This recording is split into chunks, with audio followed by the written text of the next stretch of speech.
Well, hey y'all, today I'm making some cookies that I like to make around holiday time. It's a molasses cookie. It has a similar taste to a ginger snap, which I'm not a ginger snap person or a gingerbread person, never have been. But the texture of this cookie is just out of this world. And it's my favorite holiday cookie ever. Favorite holiday cookie recipe. And my second favorite cookie recipe, period. Second only to an adapted cookie recipe from the Barefoot Contessa. So that's how good it is. The texture of this cookie, even if you're not a huge ginger snap person or anything like that, just the texture alone of this cookie is unbelievable. But I'm going to put my apron on first because I've already got flour and stuff all over me from measuring out the ingredients. Now, I got this recipe from an absolutely beautiful soul. I think extremely high of her. I hate to say mother-in-law because she's no longer my true mother-in-law, okay? But y'all are probably like, how many mother-in-laws does she have? But Nanny Mary, I got this recipe from her. And there's very few recipes, things that I eat, and I tell people, oh my God, I have to have that recipe. But this cookie, when I bit into that cookie that first time, I was just like, I have to have that recipe. That is, to me, it is the perfect cookie texture. It's crunchy on the edges, and it's chewy in the middle. It's just the perfect texture for a cookie, in my opinion. But anyways, she wrote it says Ham Bob's molasses cookies. It tastes like a ginger snap. It has that flavor, but the texture, if you're not a huge ginger snap person or gingerbread person, the texture of this cookie, I'm telling you, just the texture alone is unbelievable. You gotta try it. Thank you, Nanny Mary, for this recipe. I love it. I've loved it since you first made it for me. I make it every year still. Like I said, it is my favorite holiday cookie recipe. It's my second favorite cookie recipe, second only to an adapted Barefoot Contessa cookie recipe. That's how good it is. It's unbelievable. But anyways, let's see here. I'm going to go ahead and mix my dry ingredients. I already measured it for y'all. This is 4 cups of all-purpose flour. This is 1 teaspoon of salt. 2 teaspoons of ginger, ground ginger. 2 teaspoons of cinnamon. And 4 teaspoons of baking soda. And I'm just going to whisk that together. I'm going to set that aside for a little bit. Alright, set that over there. Oh, I did that wrong. So I need this to be in here. I need my stand mixer bowl for the sugar and shortening. So let's just put that over there. Alright, now I've got 1 cup of shortening. I used the butter flavored shortening, but I think the original recipe calls for just regular Crisco, regular plain flavored, no flavor shortening. And it's good with that too. I do like that extra little buttery flavor, so I use the butter flavored shortening.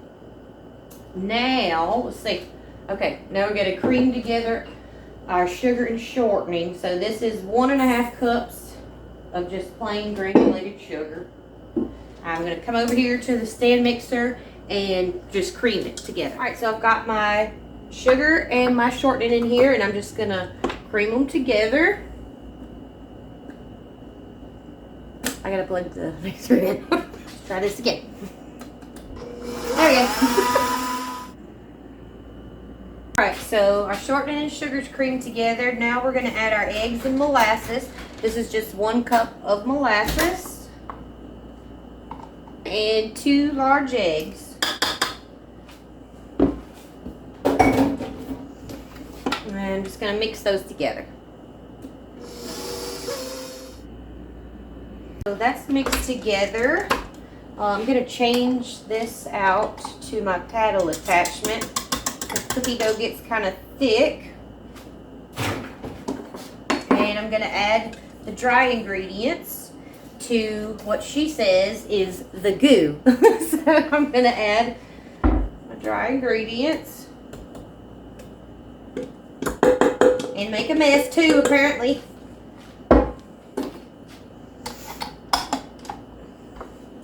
I'm just gonna mix this together till the dough forms. So now I'm gonna roll my cookies into little balls and put them on my cookie sheets.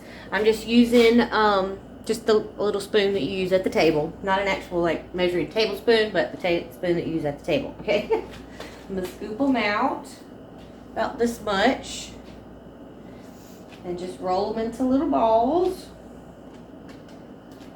Put them about 2 inches apart. And my hands are clean.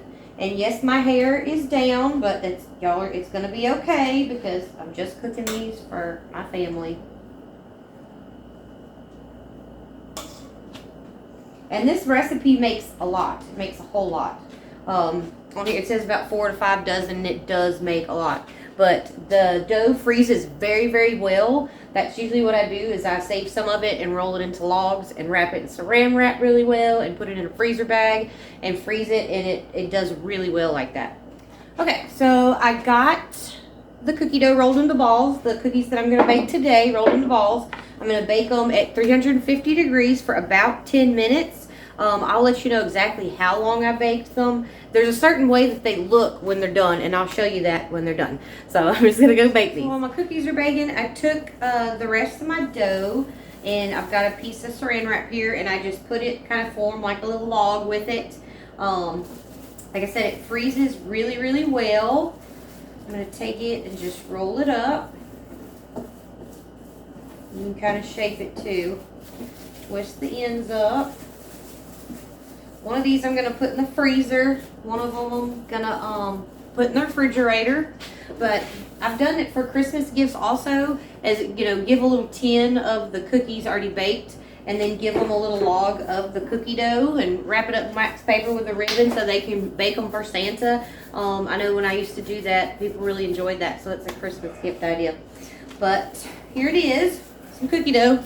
So I'm gonna put that in the refrigerator, the other one's in the freezer, and I'm just waiting on the cookies to finish. All right, so I baked them exactly 10 minutes and they are done. See the cracks and stuff on the top of them like that? That's how I know that they're done. And I know my pan looks terrible. It's as old as Methuselah, but you know, they work. But yeah, that's what they look like. You might be able to see it better on this one. They get all like crinkly on the top, and that's how I know they're done. So I'm just gonna let them cool off for just a minute. All right, so our cookies are cooled off. I've already been eating one. The texture of these is what makes these so good. That's what makes these my favorite. It has just, to me, the perfect cookie texture. The outside, the edges are just so crispy, but then the middle is just chewy. It's really good. It's very rich because of the molasses. It's get the ginger and cinnamon a little bit, but it's not too much. It's not as gingery as a ginger snap. But here they are. I was going to show y'all this. This is what I would do. Now I usually use ribbon, but I did not have ribbon. All I had was these what are they called? Pipe cleaners, I think.